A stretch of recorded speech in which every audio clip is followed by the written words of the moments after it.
পরিবর্তন news channel, আপনার কণ্ঠ আপনার পছন্দ।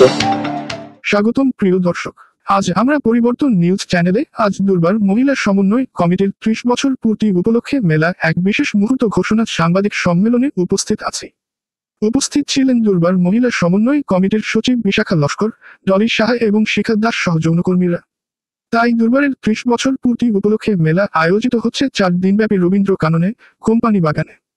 12-15 জুলাই 2025 দুপুর রাত 2টা থেকে রাত সকাল 8টা পর্যন্ত।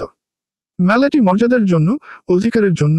পুরো দেশ এবং রাজ্য সহ জেলা থেকে আসবে আমন্ত্রিত অতিথিরা। থাকবে ফ্যাশন প্রদর্শনী, যৌনকর্মীরা, যৌনতার এবং 12 জুলাই 2025 উদ্বোধক হিসেবে আছেন 30 বরিষ্ঠ প্রবীণ যৌনকর্মীরা। এছাড়া থাকবেন বিভিন্ন মাঠকর্মের বিশিষ্ট প্রতিনিধিরা এবং পরামর্শ আলোচনা সভা।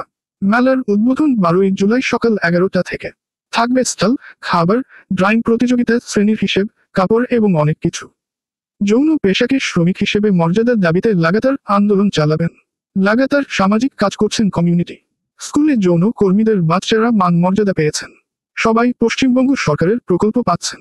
40,000 সদস্য এবং 54 ব্রাঞ্চ রয়েছে। মানবাধিকার কাজ করছেন এবং নারী পাচার থামতে সাহায্য করছেন। 1995 সালে প্রতিষ্ঠা দুর্বার মহিলা সমন্বয় কমিটি এই 3 দশকে অসংখ্য নারীর জীবনে পরিবর্তন ঘটিয়েছে। আজকের এই অনুষ্ঠান ঘোষণার সমস্ত অর্জন ও সংগ্রামের একটি উদযাপন। 12 থেকে 15 জুলাই 2025 এর মধ্যে আসছে দুর্বার মহিলা সমন্বয় কমিটির 30 বছর পূর্তি মেলা। এটি একটি সুযোগ গল্পগুলো শেয়ার, একত্রিত, আলাদা আলাদা পথ চলতে শিখবেন, বাচ্চাদের ড্রয়িং প্রতিযোগিতা, ঐক্য, সংগ্রাম এবং সাফল্যের গল্পগুলো ভাগাভাগি করার। এই মেলায় থাকছে রুচিকর খাবার, স্থানীয় শিল্পীদের পরিবেশনা, তথ্যমূলক সেশন এবং সারা দেশের যৌনকর্মীদের, নারীদের শক্তি ও সুযোগের উদযাপন। মেলার মূল উদ্দেশ্য হবে যৌনকর্মী এবং তার সংসার, বাচ্চাদের, নারীদের ক্ষমতায়ন এবং তাদের দক্ষতা উন্নয়ন। আসুন আমরা একত্রে শিখি, বেড়ে উঠি এবং আমাদের অধিকারের জন্য লড়াই করি। আমরা আশা করি এই 30 বছরে অর্জিত সুব্রতা ও সহানুভূতির সাথে মেলা হবে এক সম্পর্কের অঙ্গীকার। আসুন দুর্বার মহিলা সমন্বয় কমিটির 30 বছর পূর্তি মেলায় অংশগ্রহণ করুন। আসুন একসাথে মিলিত হই, আমাদের করি এবং নতুন ইতিহাস রচনা করি। ধন্যবাদ আমাদের ভিডিও দেখার জন্য। আমাদের চ্যানেলে সাবস্ক্রাইবও করতে ভুলবেন না। তো মেলাটা ঠিক আমরা মেলার মতন করে চেষ্টা করছি সেটাকে তুলে ধরার। সেই মেলার মধ্যে থেকেই কিন্তু আমাদের যে চাওয়া পাওয়া বা বলার, আমরা সেখান থেকে চেষ্টা করছি মানে বেরিয়ে আসার জন্য। সেখান থেকে সেই মানে পয়েন্টগুলো যাতে বেরিয়ে আসে আর কি। তো এই 4 দিন ব্যাপী সেখানে আমাদের 12 তারিখে যেরকম 13 তারিখে আমাদের খুব আকর্ষণীয় প্রোগ্রাম যেটা থাকছে, যৌনকর্মীদের ফ্যাশন শো থাকছে কিন্তু 13 তারিখে। 14 তারিখে সেখানে ট্রান্সজেন্ডারদের ফ্যাশন শো থাকছে। তো এই আকর্ষণীয় কিছু প্রোগ্রাম যাতে কমিউনিটির লোকেরা বা এই কমিউনিটি বা আদার্স কমিউনিটি যদি আমাদের সঙ্গে আসে, সবাইকে আমরা একটা প্ল্যাটফর্ম দেওয়ার চেষ্টা করি। তো দীর্ঘ 4 দিন 5 দিনের যে আলোচনা আমাদের আছে এবং বাচ্চাদের আঁকা প্রতিযোগিতা আছে, বিভিন্ন ডিস্ট্রিক্ট থেকে বাচ্চারা আসছে, আসানসোল থেকে আসছে, এদিকে বউবাজার আছে, টিটাগড়, শেওড়াফুলি, আমাদের যে হোম আছে বারাইপুরে, সেখান থেকেও বাচ্চারা আসছে, তারাও এইখানে পার্টিসিপেট করবে। এবং যে ব্রথের এডুকেশন সেন্টারটা চলে বিভিন্ন জায়গায়, সেই সেন্টারের বাচ্চা বা যারা এমনি অন্যান্য স্কুলে পড়ে, তারা চেষ্টা করছে আমরা তাদেরকে নিয়ে সেই মেলায় পার্টিসিপেট করানোর জন্য, যে তারাও মেলাটা উপভোগ করবে এবং তারা ড্রয়িং করবে। তারা আমরা দেখাতে পারবে যে আমাদের সন্তানরাও কিন্তু কোনো অংশে পিছিয়ে নেই, এগুলো সব করতে পারে আর কি। তো মেলাতে আমরা চেষ্টা করছি যে বিভিন্ন কালচারাল প্রোগ্রাম, ব্যান্ড থেকে শুরু করে সেগুলো তো বললাম, তো এগুলো আমরা করে যাচ্ছি এবং আরো অনেক টিম যেটা আছে তারা পার্টিসিপেট করছে, বিভিন্ন কালচারাল গ্রুপ আছে। পশ্চিমবঙ্গবাসী বা যারা ভারতবাসী আছেন, যৌনকর্মীদের মেলাতে আপনারা সবাই আসবেন, এসে আমাদের মেলা উপভোগ করবেন, আমরা মেলা অংশীদার হবেন, এটা আমি সবাইকে আমন্ত্রণ জানাচ্ছি। ধন্যবাদ। বলতে পারে যে আমার এই পেশার এটা, কিন্তু আমরা বলতে পারি না। তো সেই জন্য কিন্তু আমরা আমাদের লড়াই, এত বছরের লড়াই লড়ে চলেছি এবং আগামী দিন আমরা লড়ে যাব, কারণ যতদিন আমরা পেশার স্বীকৃতি না পাবো। আমাদের এই 30 বছর মেলায় আমাদের গর্বিত আমরা কি আমরা এত দূর আসতে পেরেছি। থেকে নিয়ে আসা সম্ভব না বা এলাকা থেকে কিন্তু আমরা তাও চেষ্টা করছি যতটা 300 এখানে বলা হয়েছে তার থেকে বেশিও হতে পারে। হ্যাঁ, আমরা চেষ্টা করছি মেলায় সবাইকে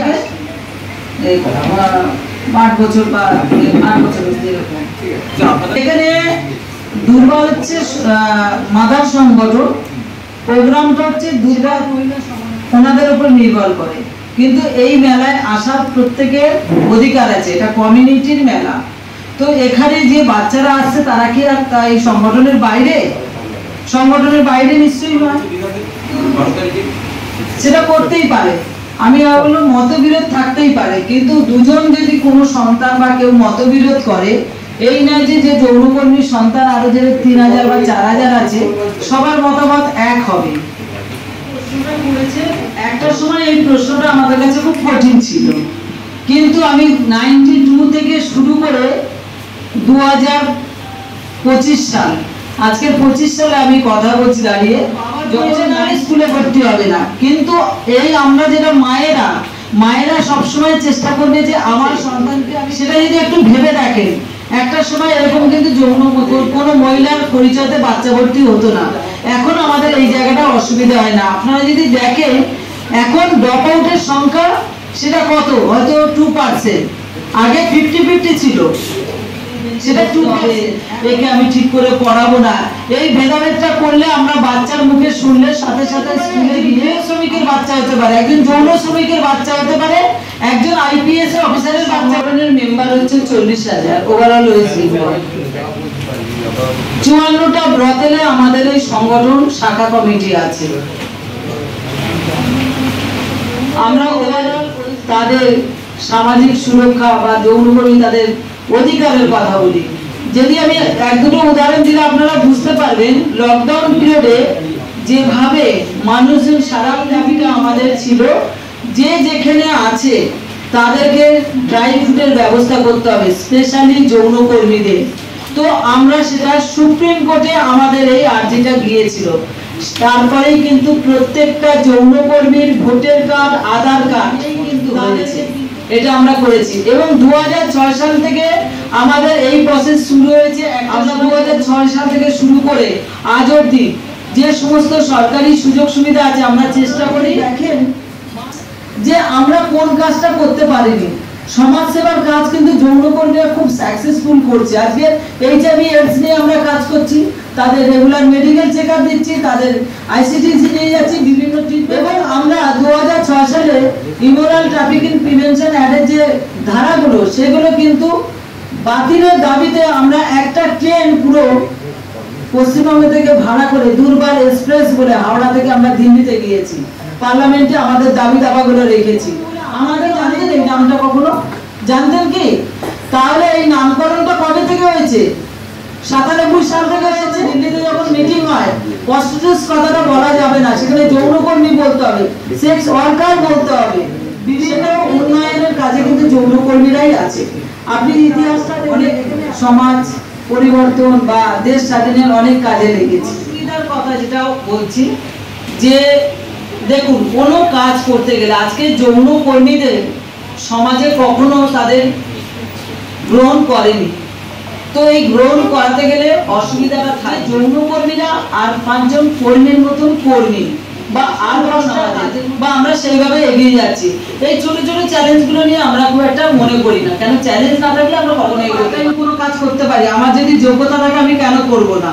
এখানে মেলার জন্য নয়, কিন্তু আপনি যদি দেখেন যৌনকর্মীরা এখন অনেক ব্যবসার সঙ্গে যুক্ত আছে, খাবার বিক্রি করা থেকে জামা কাপড়, তারপরে বিভিন্ন ভাবে তোমার আজকাল এই না যে যৌন পেশা করে বলে সবার কাছে বলবে যে আমি একজন বিউটিশিয়ান আছি, আমার তো থাকবো, আমার কোয়ালিটি আছে, আমি সে কাজগুলো তো করবোই।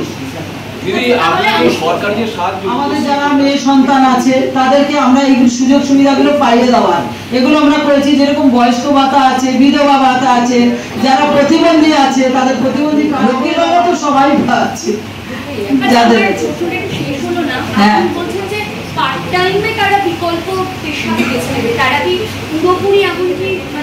আপনার কি মনে হয় যে এই জায়গাটা ছাড়া নতুন জায়গায় গিয়ে আলাদা কিছু পাবো? কেন এই যৌনপল্লীটা অন্য অন্য জায়গা থেকে কিনে অন্য আলাদা কি মনে হয়েছে? আমি যৌন পেশার সঙ্গে যৌন কর্মীরা চালিয়ে থাকলে আমার উপর টর্চারিং হবে না? শুধু সোনাগাছি থাকলে হবে? তাহলে বাইরের লোকের প্রতি এত টর্চারিং হচ্ছে কেন? করতে পারবে, তার নিজস্ব চয়েস আছে, চয়েস অনুযায়ী কাজ করবে। দুটো কেন, চারটে কাজ সে করতে পারে। বাংলায় গড়ে ওঠা